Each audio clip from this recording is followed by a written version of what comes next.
deeffadhu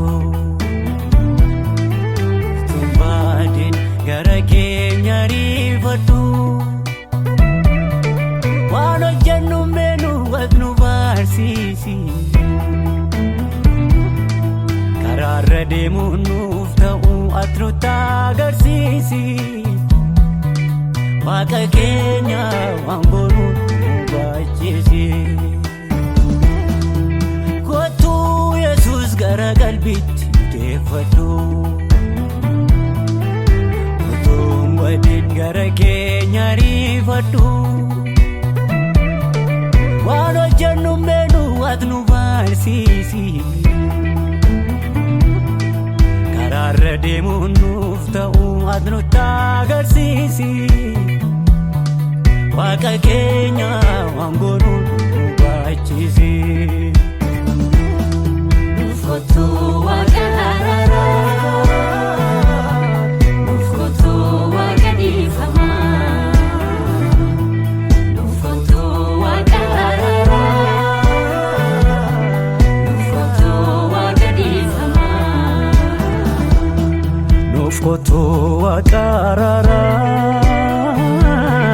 nuuf kottu waaqa dhiifamaa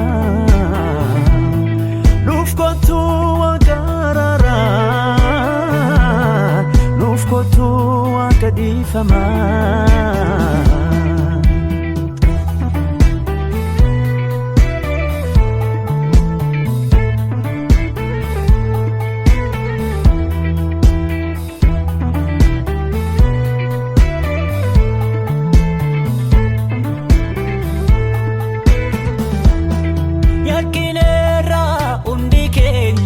qulqulluun tokko hin jiru naatu beeka ofiin jenna garuu dhugaan keenu keessa hin jiru mudaa keenya dhobbanneetu kan walitti ibsaa qabna bakka jirru beennuma of somna nuuf daganneerra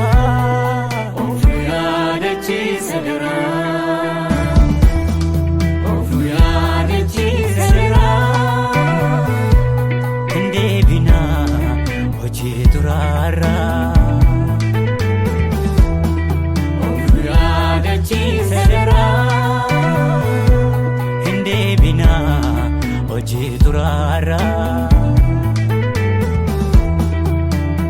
araara keenu barbaachisa Yesuus isatu nu jiraachisa dhiifama keenu barbaachisa Yesuus isatu nu jiraachisa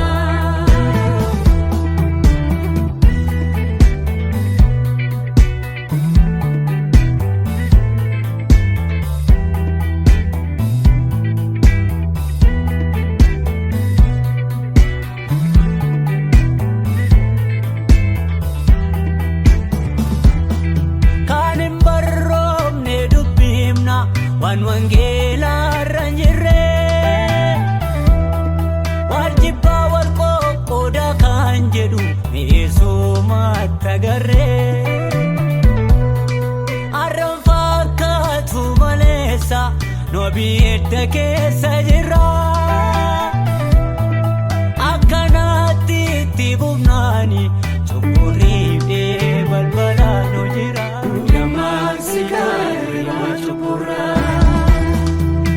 Dammaqsikaa hirribaa jokorraa ofolaalee jirraa ofarraa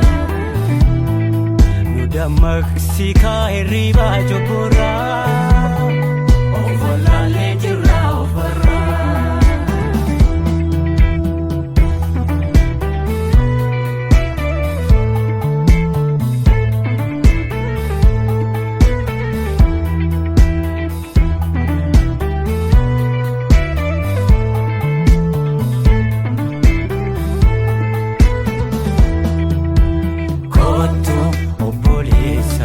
obboleetti abbaa harme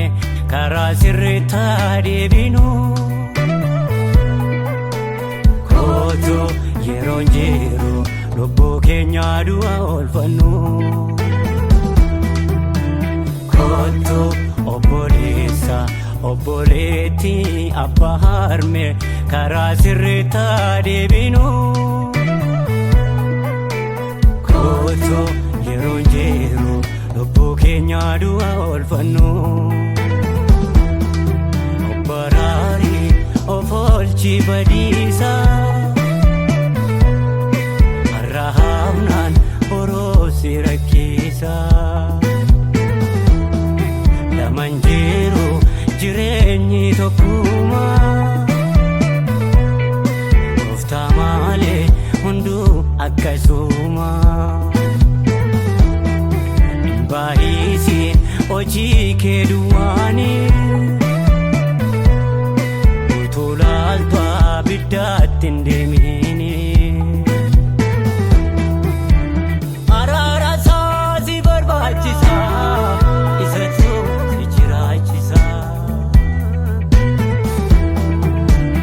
Ifama isaa si barbaachisa